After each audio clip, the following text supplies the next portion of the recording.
Alright, so today I'm going to give you guys a short little video to go over the tools we're going to go over in class, and that I'm going to ask you to use part of them in your final helmet. And we'll talk more about the helmet in the next video. But right now, what we're looking at is this piece right here. We're going to use Zmodeler just for real quick. I know we've touched upon it. I want to keep touching on it because the next few weeks we're going to be working a lot, or next week we're going to be working heavily in Zmodeler. And then the other thing we're going to talk about is curve brushes. We're going to make our own custom curve brush. So let me start with that. I have a Polymesh 3D cylinder right here already set up. Let's talk about, we looked a little bit at it before when we used curve multi-tube. But these are all IMM basics, and these are all curve type objects. But what a curve is basically a mesh that you're putting onto a surface, and you're setting it to be a curve. So instead of just dragging and dropping it like we do with the ear, we're actually dragging out a section of it and creating more than one version. Now it can be one version on top of each other, or it could be something more than that, and that's what we're going to talk about. We're going to make our own custom brush today that goes over that stuff. So if we drag this out, you'll see that it makes a bunch of mesh, or a bunch of lines, and each one of those lines is representing one of these scales. So if I shrink my brush down real quick, there we go, we got that scales. If we do something like buttons, you're gonna have a bunch of buttons on your surface here. We can do this thing, pieces like that. And if we look at it, it's actually not set up right, which is funny, but you'll see that one color here, one color here, and one color here. So polygroups, there's 3 polygroups to each of these, and if we take that one away and we use this chain, you'll see nothing because it's tiny. Hold on. Goodness, I'll just do short ones there. You'll see green, green. These are 2 different polygroups, different greens, and a purple. So another example of that would be the zippers. So if I take this zipper, you'll see it's 2, 3 different polygroups. That's what we're going to do. We're going to set it up so you have 3 polygroups to make your piece. And then we're going to use that on your helmet, basically. And we're going to tweak it a little bit to get that. So here we go. Alright, so now we're going to build our custom tool. We're going to make a curve for it, and we're going to use some cool stuff to get that going. So let's do that by starting and creating a cylinder, and then we're going to come down to make it Polymesh 3D, come down to our cubes, our settings down here, and initialize, and change it to 4 by 4. I think should maybe, no, 4 is probably the best. 4, and we'll just make a cube on this.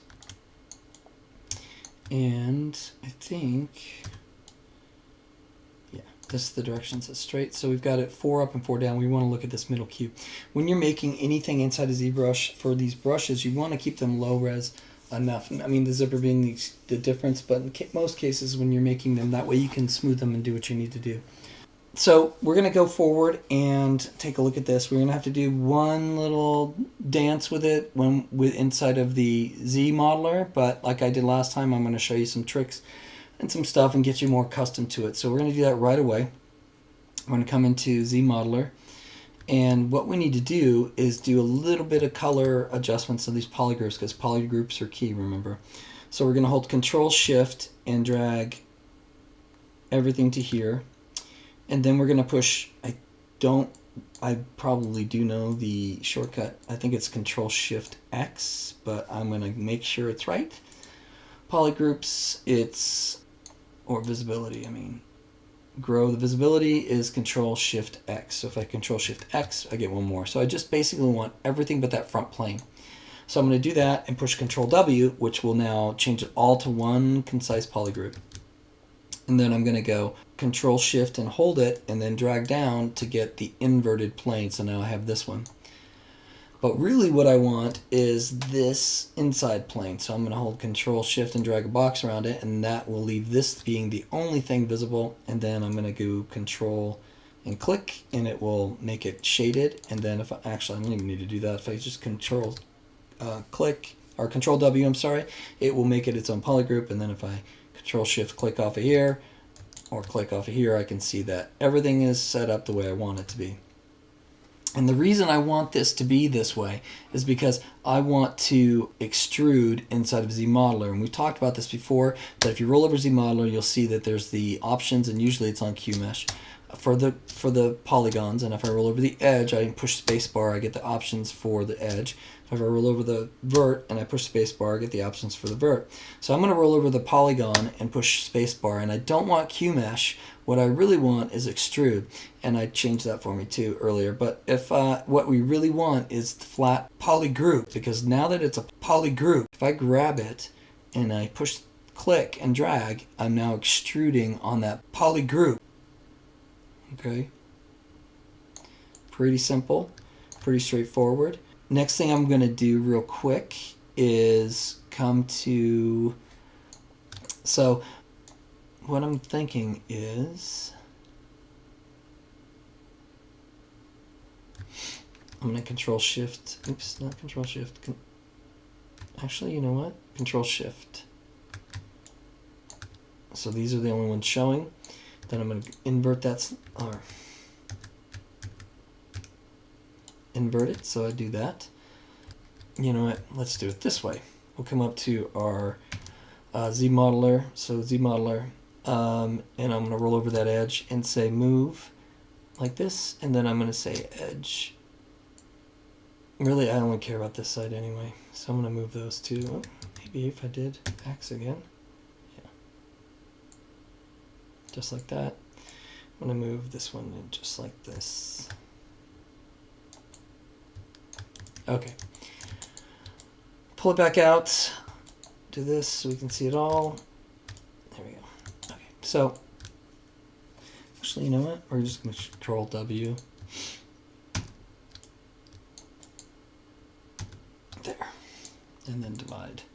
So when I did divide it, I get something a little smooth. That's all I was looking for. One thing I did notice is I probably don't have enough subdivisions in this real quick. So while I'm in the QModeler, I'm going to come over to this edge, go back to the default settings, which is insert and single loop, and I'll just click here, and it'll make a loop for me there and a loop for me there.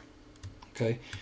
And then if I don't like the way it looks, I can come down here to say mirror and say mirror Y, mirror and weld. That way they're exactly even. No big deal. And what we're going to do now is, I want to give a little bit more breathing room to each of these, but let me show you what I'm going to do first. I'm going to hold Control Shift and drag a box around these. Whatever's inside of that box is what gets selected, so that's perfect. So I'll Control W to change the color of that one, and then I'm going to come back out, Control Shift and drag this one, Control W to change the color of that one, and come back out. So now I've got all those set up. This will be my center cut, this will be my edges of those two pieces.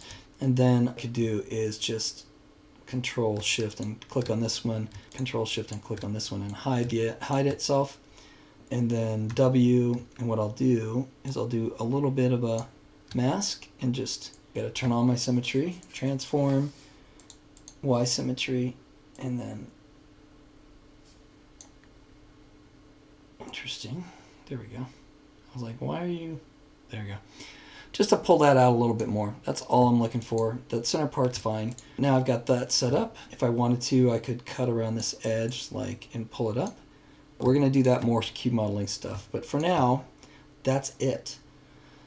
So I'm going to move out of here, move out of this tool, and we're going to take a look at how we make our own custom brush. So we're going to click on here and say create an insert mesh. I'm going to say new because I don't want to append the move tool with another tool, which would be weird. I'm going to say new.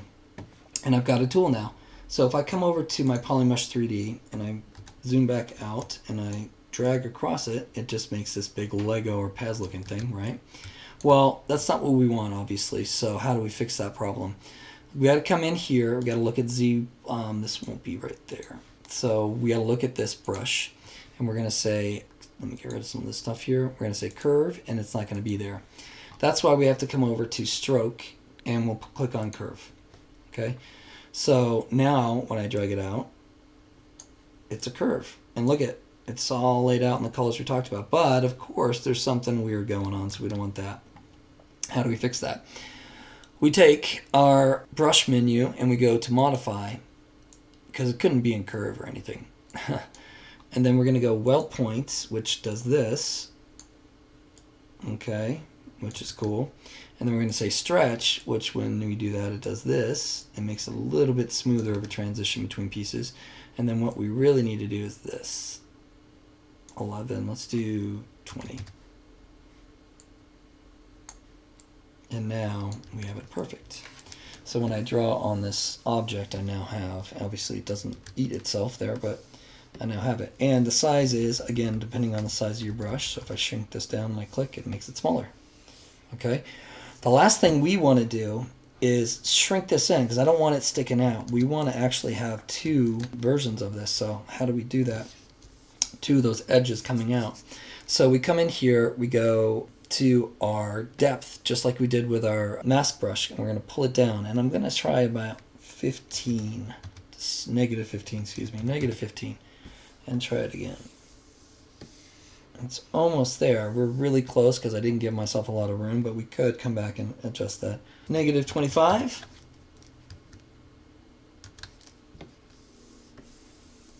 There we go. So that's kind of what I was looking for. That. Now, why didn't I smooth it? This is pretty rocky or pretty stiff looking. If I look at it, it's pretty...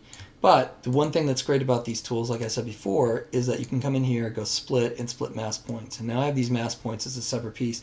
And now, if I divide it, I get a nice rounded edge. And it's rounded based on the whole object instead of just that one edge that may or may not work perfectly. Okay, so the goal is you're going to come into your... We'll dance on this one previously. Okay. So I have my visor, for example, and for whatever reason, this sucker is weird. Okay. And I'm going to draw. And it's really, really big. So I'm going to shrink it down quite a bit. And there you go. Now I have that. If I want it even smaller, I can do this. And then I could do this. Maybe I could do this. Now, as you do this, every time you do this, it doesn't separate it, but it's not a big deal. If I do this and this and this and then this, and then I click one more time to get rid of that so it's not making a new tool. I'm not worried about the interior at this point. So what I would do is I come back to my subtool, and instead of saying split mask points, I just say split similar. And in theory,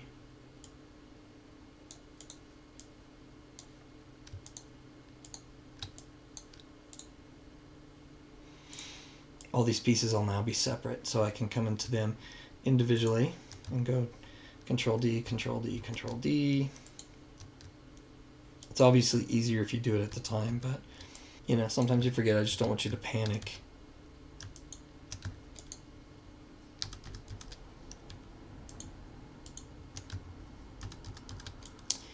And there you go. All I'm looking for is a custom brush built into this and some extra I'm in brushes that I'm going to show you how to put in there in the next video. So we'll talk more in the next video. I'll talk to you soon.